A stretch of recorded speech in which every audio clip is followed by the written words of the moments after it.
Across our country, a remarkable search is underway to find a history that's been forgotten, misunderstood, and often unappreciated. It is a lost history of how African Americans helped build this nation. And with each discovery, history is changing for all Americans. This is the DuSable Museum of African American History. It's located on the south side of Chicago. Hello, I'm Steve Baskerville, and this museum is named for Jean-Baptiste Point DuSable. He's a man who's recognized as the founding father of Chicago, and yet he's someone we don't know very much about. We really don't even know what he looked like. This is an artist's rendition. Historians aren't even sure of his name. Is it DuSable? Is it Point DuSable? No one really knows. But today there's a campaign underway to solve the mysteries of DuSable's life.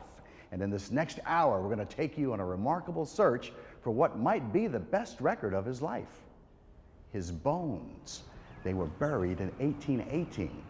The search for DuSable's remains reflects a growing movement to find the missing chapters of African American history. And the momentum is building. It is not just DuSable's gravesite. It's other locations across Illinois and even the entire country.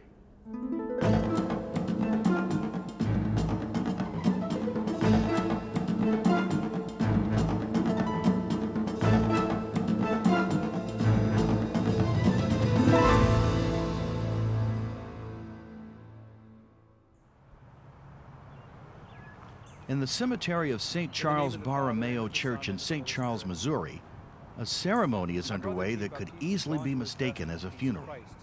May the Lord welcome him to the table of God's people in heaven. But it is not. The people standing with the priests around this grave are scientists, historians, and church parishioners. The man buried here died almost 200 years ago. This is the grave of Jean-Baptiste Point DuSable, the African-American pioneer who was the founder of modern Chicago. Our Father, who art in heaven. The occasion is not about burying him, but about finding him. On this day, a project to exhume DuSable's body will begin.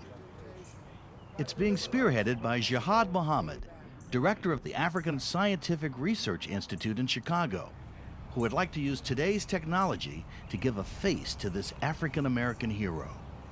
We know what Abraham Lincoln looked like. We know what George Washington looked like, but we do not know what Mr. DuSable looked like. For our children, we hope to be able to give Mr. DuSable an identity through the process of forensic reconstruction of his skull. The project leader is University of Missouri archaeologist Tim Bauman. I'd like to put one far north and the team begins by establishing a grid over the gravesite, which will be used to map any artifacts or bones they find. Shooting in points, we'll be recording them on these sheets. Then each sheet, of course, has the site number on it. Digging up DuSable's remains to learn his history is a radical step. But because so little has been recorded about him, his bones could be one of the best sources of information about the details of his life. Was he well-fed? Did he have a nutritionally balanced diet as a kid growing up? Did he have any diseases? How tall was he? Did he have arthritis? Did he have a very hard life? We can look at the skeleton and potentially tell about his life. As the scientists turn the cemetery into an archaeological site, everyone recognizes that they're taking a risk. DuSable might not be buried here. The reason is that his body would have had to have been moved not once, but twice.